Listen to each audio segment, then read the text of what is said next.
Ici, nous avons un problème de plan incliné dans lequel l'objet est tiré vers le haut du plan incliné.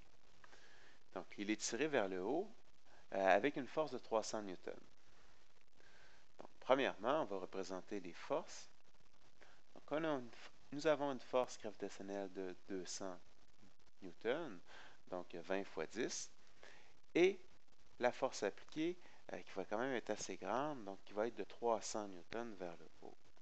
Donc, ça, on fait juste regarder les composantes en X de ces deux forces-là, de la force appliquée et de la force gravitationnelle.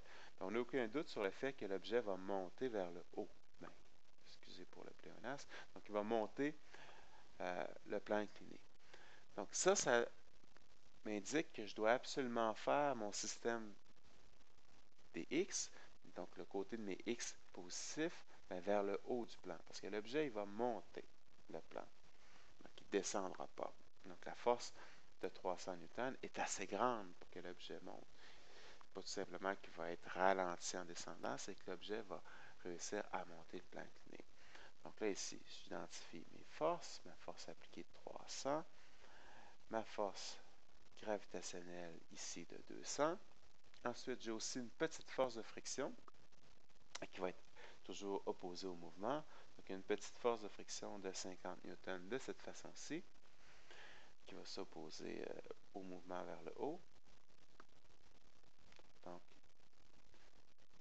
ma force de friction ici, et finalement, ma force normale qui va équilibrer ma FG en Y. Donc, ma force normale, qu'on peut représenter de cette façon-ci, qui est uniquement en Y. Maintenant, pour résoudre notre tableau X, Y, les différentes forces qui sont présentes, FG, force normale, force appliquée, puis ça pourrait être aussi une tension. Là. Dans plusieurs problèmes, on va avoir une tension, une corde qui va tirer sur l'objet, et ensuite une force de friction. Tout ça ensemble nous donne la force résultante. Donc là, le truc toujours de mettre le plus de 0 partout. Donc, on sait que la force résultante en Y va être de 0, puisque l'objet va uniquement se déplacer en X. On sait aussi que la force de friction en Y, c'est 0, puisque la force de friction est uniquement sur les X. On sait aussi que la force appliquée va être uniquement en X, puisqu'elle est directement sur les X. Pour ce qui est de la force normale en X, c'est 0, puisque la force normale est uniquement sur les Y. Maintenant, les autres valeurs, le FG en X. Donc, qu'est-ce qu'on fait? On fait 20 fois 10 fois sinus de 50. On obtient 153,2. On s'entend par contre que c'est la composante en X. La composante en X, elle est orientée du côté des X négatifs, donc ça donne moins 153,2. Pour ce qui est de la FG en Y, donc 20 fois 10 fois cosinus de 50. Ensuite, on sait que c'est négatif puisque c'est orienté vers le bas.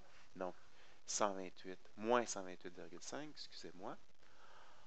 Ensuite, si on regarde pour la force appliquée, on a la norme, c'est 300. Donc, on a fait en sorte qu'elle soit orientée dans le même sens que nos X positifs, donc c'est plus 300. Ensuite, la force de friction, qui est opposée au X positif, donc c'est moins 50. Donc là, si on cherche la force résultante, qu'est-ce qu'on a à faire tout simplement? 300 plus moins 153 plus moins 50, on obtient 96,8 comme force résultante. On sait que la force résultante va être égale à la masse fois l'accélération. Donc là, ici, la force résultante, c'est carrément 96,8 parce qu'on peut faire 96,8 au carré plus 0 au carré racine carrée. On obtient 96,8. Donc là, on s'entend qu'on n'a pas besoin de tout faire ceci. On comprend aisément que ça donne ça. Donc 96,8 va être égal à la masse, qui est 20, fois l'accélération. Donc l'accélération que nous allons obtenir va être de 4,84 mètres par seconde carré. Donc l'objet accélère avec une accélération de 4,84 mètres par seconde carré vers le haut du plan. Donc, on peut aussi comprendre qu'on aurait pu, au lieu de mettre une force de 300, si on avait mis une force d'environ 200, là, à peu près 203,2, qu'est-ce qui se serait passé? Bien, tout simplement, on aurait eu un objet qui aurait été immobile. Donc, la force appliquée, elle aurait été juste assez grande pour combattre la force de friction et la force gravitationnelle. Puis même, on aurait pu avoir une force encore beaucoup plus petite que ceci. On aurait pu avoir une force carrément de 103,2. Ça aurait été aussi suffisant pour que l'objet soit maintenu en place. Pourquoi? Vous allez dire, pourquoi 103, puis moins 153, puis moins 50, ça va donner 0? Mais tout simplement, dans ce cas-là, avec un 103,2, qu'est-ce qui se passerait? C'est que la force de friction serait à l'opposé. Donc, de cette façon-ci, avec ici un 100, donc tout ça, ça serait suffisant pour que l'objet reste immobile. De toute façon, on peut faire une conclusion à tout ceci, c'est que si on exerce une force vers le haut qui est entre 103,2 et 203,2, qu'est-ce qui va se passer? C'est que l'objet va rester stable. Donc la force de friction va s'ajuster en conséquence. Là.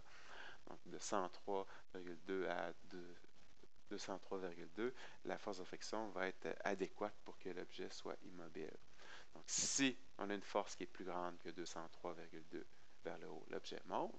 Si par contre, on a une force qui est plus petite que 103,2, l'objet descend. Donc, ça, c'est un peu complexe pour commencer, là, mais vous allez voir que c'est le genre de problème qu'on va avoir à résoudre à la fin.